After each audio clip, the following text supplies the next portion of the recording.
শহরের পাশেই এই এলাকাটা অনেকটাই পরিচ্ছন্ন এবং গ্রামীণ পরিবেশ খুবই পাশে, মানে একেবারে শহর থেকে পাশে, প্রাণ কেন্দ্রের পাশেই বলা যায়। সামনের পরিবেশটা আরো সুন্দর, ইনশাল্লাহ আপনারা দেখতে পাবেন সামনে আগালে।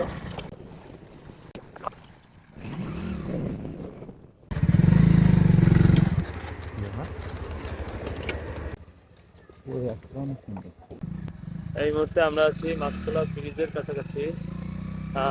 প্রকৃতি, বিহার, গ্রাম অঞ্চল, প্রকৃতি, শহর থেকে অদূরে এরকম আসলে অঞ্চল খুব কমই আছে। যাই হোক, সামনের দৃশ্যগুলো আরো অসাধারণ, আপনাদের দেখাবো ইনশাআল্লাহ। গিয়ার প্রকৃতির অপরূপ স্বাদ, যেহেতু দূর চোখ যত দূর যায়, শুধু বিল আর বিল, শুধু বিল আর বিল, ধুধু বিল, ধুধু জমি। এদিকেও কিন্তু শহর কিন্তু এখান থেকে খুব বেশি নয়, ও যে গাছ দেখা যাচ্ছে ওই দিকটায় আসলে শহর। কিন্তু এদিকে তাকান, শুধু বিল আর বিল, ধুধু বিল।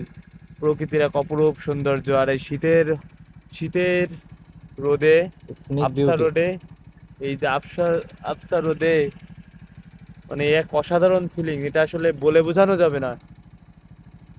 তো আমরা আরো সামনে যাব ইনশাল্লাহ, চলো সামনে যাই। এটা থেকে বাইপাস পথ ব্যবহার করছি এই কারণে যে মোটরসাইকেলের আসলে লাইসেন্স নাই, তো এই যে পথটা ব্যবহার করছি, যে পথটা আসলে অনেক সুন্দর। এটা কিন্তু আমার জেলা, আমাদেরই থানা, কিন্তু এই জায়গায় আমাদের আসা হয় নাই। দেখেন যাই, এই জায়গাটা এসে আমার দুবলুচরের কথা মনে পড়ে যাচ্ছে। দুবলুচরের পরিবেশটা আসলে মানে যদিও এরকম ছিল না, কিন্তু কিছুটা কাছাকাছি ছিল। মনে হতো এর কাছাকাছি কিছুটা। এর মাঝখান দিয়ে দেখেন কত বড় একটা রাস্তা চলে গেছে, কত এরিয়া।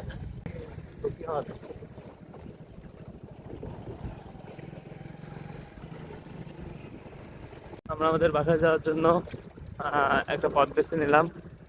এই যে ভাঙ্গা খাল পাড় দিয়ে, পাড়ি দিয়ে একটা সুন্দর রাস্তা।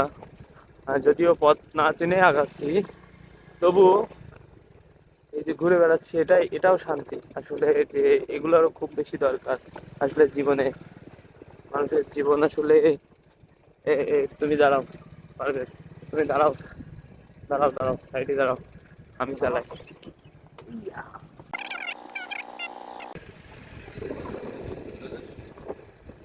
হ্যাঁ, এই পথ দেখে, মানে এই জায়গাটা দেখে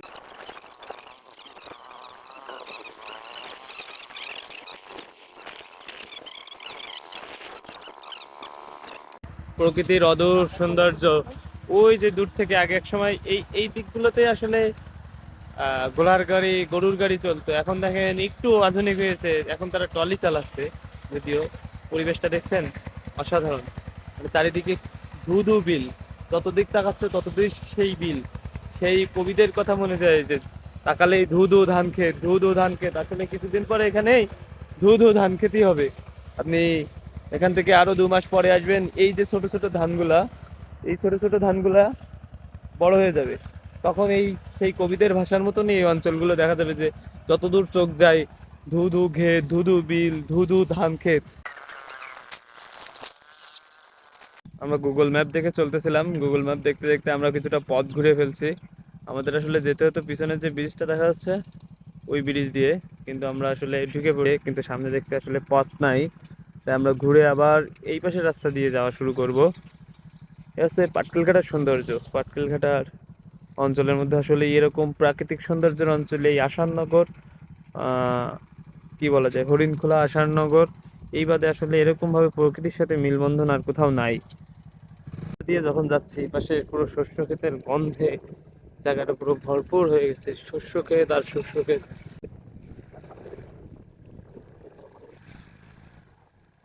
রাস্তা দিয়ে যাবো না। তো আমাদের এই যাত্রী গাড়ির যন্ত্র শব্দ লাগে, আর কোনো শব্দ এখানে নাই। আমরা শুনতাম যাবো না।